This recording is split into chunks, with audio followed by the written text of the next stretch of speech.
June 7, 1944, 1:45 a.m., 1,200 feet above Saint-Mire-Église, France. The night sky was alive with fire. Tracer rounds carved red arcs across the blackness, flak bursts blossomed like jagged flowers, and the fragile canvas skin of Danny Whitaker's Waco CG 4A glider shuddered under the assault. The tow cable had snapped minutes earlier, leaving the glider adrift, a silent coffin drifting above Normandy. Inside, the weight of a jeep strapped to the floor made the frame groan, its steel struts bending under stress. The sound was deafening even in silence. The shriek of wind through torn fabric, the metallic whine of overstressed bolts, the muffled curses of paratroopers clutching their M1 Garans. Oil fumes mixed with sweat and gunpowder residue from the men's gear, choking the cabin. Danny's hands gripped the cold steel control stick, knuckles white, as the glider pitched violently. A burst of flak detonated close. Shrapnel ripped through the left wing, tearing canvas into ribbons. The glider lurched, nose dipping. The jeep straps snapped one by one, the heavy vehicle sliding forward, threatening to crush the men. "Hold it!" Danny shouted, voice drowned by the roar of rushing air. His boots slipped on the damp floor, soaked from condensation dripping through seams. Below, hedgerows loomed like jagged teeth. German MG-42s rattled from the ground, their muzzle flashes strobing upward. The glider was seconds from impact. Danny yanked the stick back, muscles straining, sweat pouring down his face. The nose lifted, too late, too heavy, too broken. The jeep slammed forward. The glider tilted sideways. The world spun. Freeze. Before we continue this unbelievable story, make sure to subscribe, because what happens next is one of the most insane rescues of World War II. The roar of flak and the shriek of torn canvas fade into memory. We rewind decades earlier, to the quiet hum of Lancaster, Pennsylvania, where Danny Whitaker's story truly began. The steel mill dominated the skyline, its smokestacks coughing black plumes into the sky. The clang of molten steel pouring into molds echoed across the Susquehanna River, a rhythm that became the soundtrack of Danny's childhood. His father, a broad-shouldered mill worker, returned home each evening with the smell of iron and sweat clinging to his clothes. Danny idolized him, learning discipline through long hours repairing farm equipment in the barn. He discovered he had a gift. He could hear the faintest misalignment in gears, sense when a machine was seconds away from failure. His mother, a schoolteacher, balanced that grit with wisdom. She read aloud from Civil War journals, her voice soft but firm. "Ordinary men can rise to extraordinary courage when the nation calls." Danny absorbed those words, but carried a wound deeper than any lesson. His older brother, Thomas, had died in a factory accident when Danny was 12. The guilt of surviving while Thomas did not became a silent promise. Danny swore he would never let another man die because of a machine he could fix. The seasons in Lancaster painted his youth, icy winters with boots soaked through, summers heavy with the smell of cut hay and diesel tractors. He grew strong, but also restless. When the telegram announcing Pearl Harbor arrived, Danny stood frozen in the kitchen doorway, the paper trembling in his hands.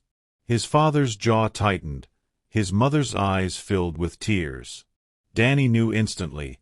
His destiny was no longer in Lancaster's fields or mills. Danny folds the telegram, staring at the horizon, knowing the war will demand everything he has. The telegram had sealed Danny's fate. Within months, he found himself at Camp Mackle, North Carolina, a sprawling training ground carved out of pine forests and red clay. The air was thick with humidity, the smell of sweat and aviation fuel clinging to every barracks. Here, Danny was introduced to the machine that would define his war, the Waco CG 4A glider. At first glance, it looked fragile, canvas stretched tight over a steel frame, wings that seemed too thin to carry men and jeeps into battle. The instructors called them flying coffins, and the nickname stuck. Danny ran his hands along the cold rivets, feeling the vibration of the wind even when the glider sat idle. He studied every bolt, every seam, memorizing the way the frame flexed under stress. Training was brutal. Tow planes, C-47 Skitrans, hauled the gliders into the air, their engines roaring like thunder. Once released, silence swallowed everything. Danny felt the eerie shift. No engine, no hum, just the rush of wind past canvas. He learned to read the air currents, to sense invisible thermals lifting or dropping the craft. His instructors barked commands, but Danny relied on instinct, coaxing the glider into landings that seemed impossible. The first crash drill nearly killed him. The glider slammed into the dirt, the nose crumpling, dust choking the cabin. Danny's helmet rattled against the steel frame, his chest bruised from the harness. He staggered out, boots sinking into mud, ears ringing from the impact. Men laughed nervously, calling it practice for the real thing. Danny didn't laugh. He thought of Thomas, of promises made, and swore he'd master the coffin. Night training added another layer of terror. Fog rolled across the fields, visibility dropping to mere feet. Lanterns flickered like ghostly beacons, guiding gliders toward rough landings. Danny's hands blistered from gripping the stick, his uniform soaked with sweat. He learned to trust the feel of the craft more than his eyes, to sense the weight shift when cargo threatened to break loose. By the end of training, Danny had earned a reputation. Some called him reckless, others gifted. He could land a glider in a clearing barely wider than its wingspan, dragging men and equipment safely to the ground. But every success carried the shadow of failure. One mistake, one broken strap, and the coffin would claim its crew. Danny stands on the tarmac, staring at rows of gliders lined up for inspection, knowing the next time he flies one, it won't be practice. It will be war. The rows of gliders at Camp Mackle gleamed under the Carolina sun, their canvas skins taut, their steel frames waiting to be tested. Danny Whitaker stood among them, sweat dripping down his brow, boots caked with red clay. He had earned a reputation as the man who could land a glider anywhere, but not everyone admired his instincts. Enter Lieutenant Marcus Hale. Tall, rigid, his uniform pressed to perfection, Hale embodied the Army's manuals. He believed in procedure, in rules, in the exact angles and speeds written in training guides. To him, Danny's instinct-driven flying was reckless, dangerous, and a threat to the men who would one day ride in those fragile coffins. Their first clash came during a night drill. Fog rolled across the field, lanterns flickering like ghostly beacons. Danny guided his glider down, skimming treetops, landing in a clearing barely wider than its wingspan. The men inside cheered, adrenaline pumping. Hale, watching from the command post, was furious. "You broke protocol," he barked. "You risked every man in that glider." Danny, still catching his breath, replied coldly, "If I'd followed your protocol, we'd be dead in the trees." The rivalry grew. Hale lectured about manuals. Danny trusted his gut. Red Callahan, Danny's closest friend, often stepped between them, cracking jokes to ease the tension. But beneath the banter, Danny felt the weight of Hale's words. Reckless. Dangerous. A liability. One evening, Hale cornered Danny near the barracks. The smell of oil and sweat hung heavy in the air. Hale's voice was low, sharp. "One day, Whitaker, your flying will kill men. And when it does, I'll be there to remind you." Danny stared back, jaw tight, the promise to Thomas burning in his chest. He would prove Hale wrong, or die trying.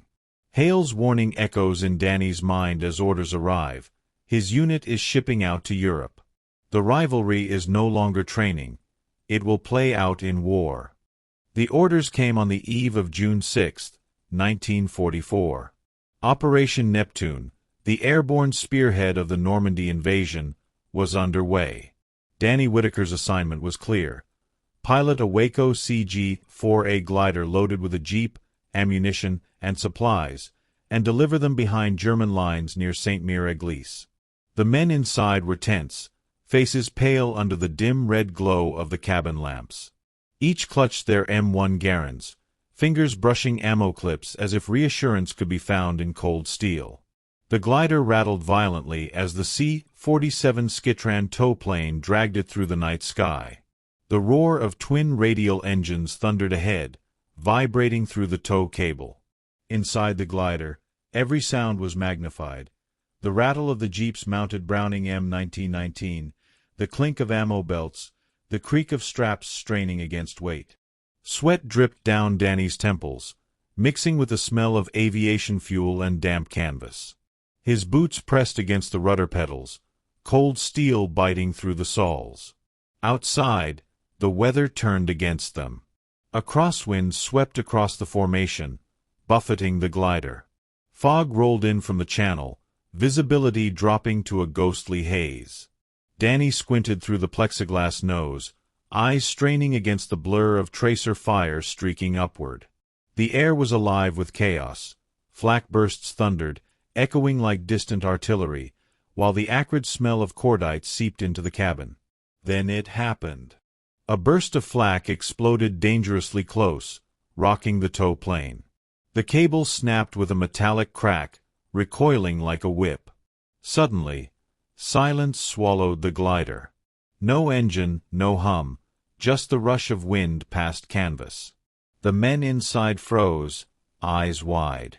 Danny's heartbeat thundered in his chest. He was alone now, cut loose, drifting into enemy territory with a jeep and half a dozen men depending on him. The glider dipped, nose heavy from the cargo. Danny fought the stick, muscles straining, sweat soaking his uniform. Below, muzzle flashes flickered, German MG-42s firing upward, their rattling bursts echoing like chainsaws. The glider shuddered, canvas tearing at the seams. Danny's jaw clenched. He had trained for this moment, but training had never felt this real. The glider plunges lower, treetops rushing up, tracer fire slicing past the nose. Danny realizes he has seconds to make an impossible choice: land in chaos or risk everything trying to steer clear. The glider plunged lower, treetops rushing up like jagged spears. Danny's hands locked on the stick, sweat dripping into his eyes. The jeep inside had shifted dangerously forward, its steel frame grinding against the cabin floor. The paratroopers clung to their rifles, knuckles white, faces pale under the dim glow. Then Danny saw them, 3 wounded men, slumped against the sidewall. They had been hit earlier during the tow, shrapnel tearing through the fuselage. Blood soaked their uniforms, the metallic smell mixing with oil and sweat. They were barely conscious, eyes glazed, breaths shallow. Lieutenant Hale's voice cut through the chaos, sharp and commanding, "Cut loose! Crash it now before we all die!" His hand hovered near the emergency release lever. Hale's logic was brutal but sound. Ditch the glider, save the majority, sacrifice the wounded. Danny's heart pounded.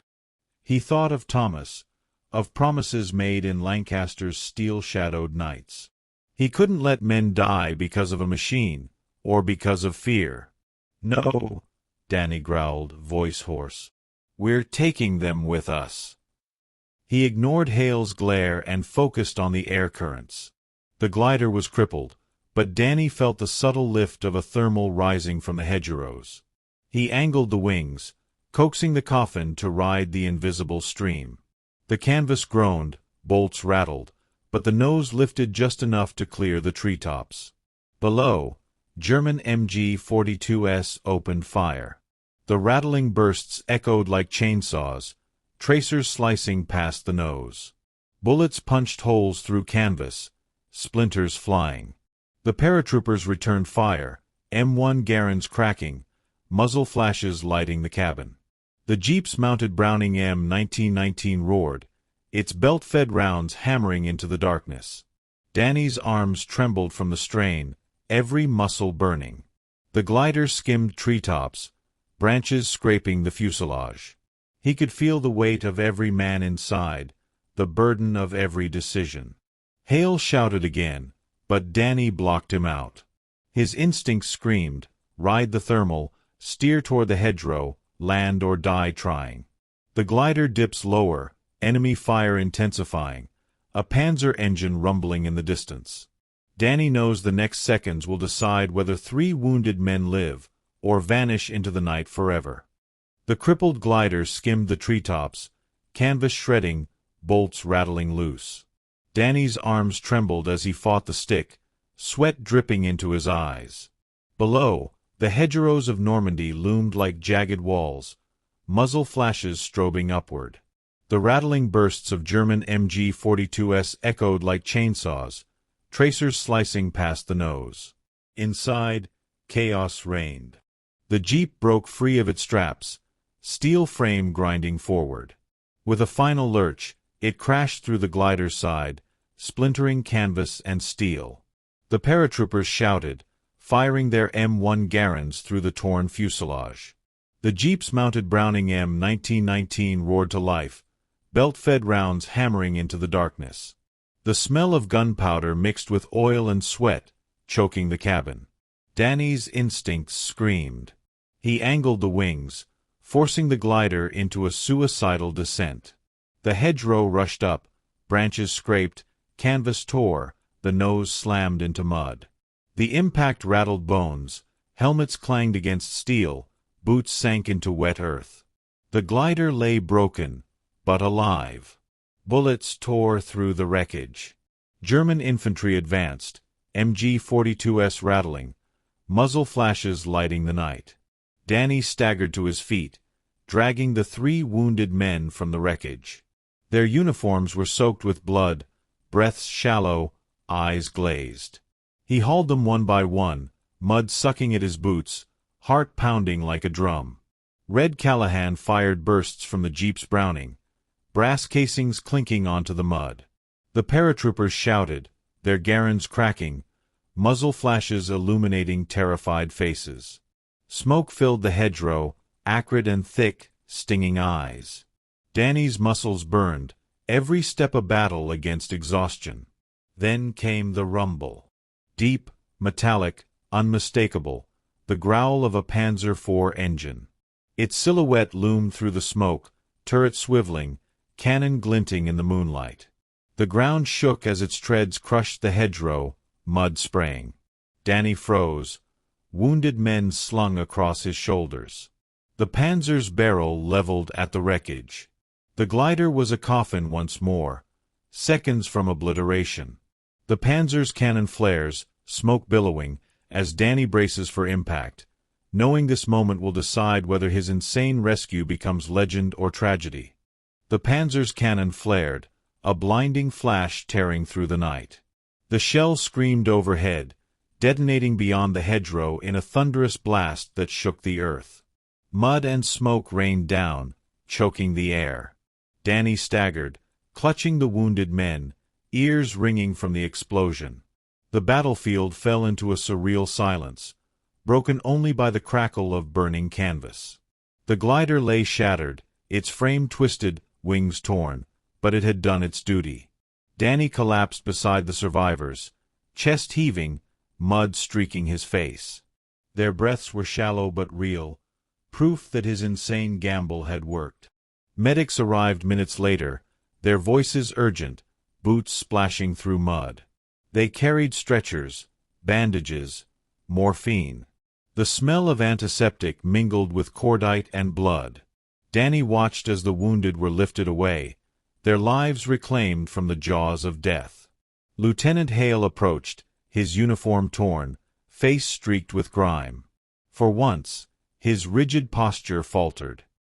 He looked at Danny, eyes heavy with reluctant respect. "Reckless," Hale muttered, voice low. "But you saved them. No one else could have." Danny said nothing, only stared at the broken glider, the coffin that had become a lifeline. The village beyond the hedgerow smoldered, its stone walls shattered, its streets littered with debris. Smoke curled into the dawn sky, carrying with it the ghosts of the fallen. Danny felt the weight of his promise to Thomas, fulfilled at last.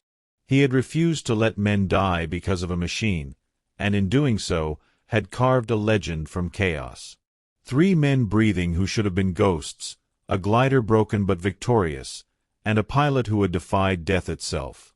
Before you leave this story behind, remember, their survival was not luck, but courage. Subscribe now, not just to hear more stories like this, but to keep alive the memory of sacrifice, duty, and the impossible choices that defined World War II.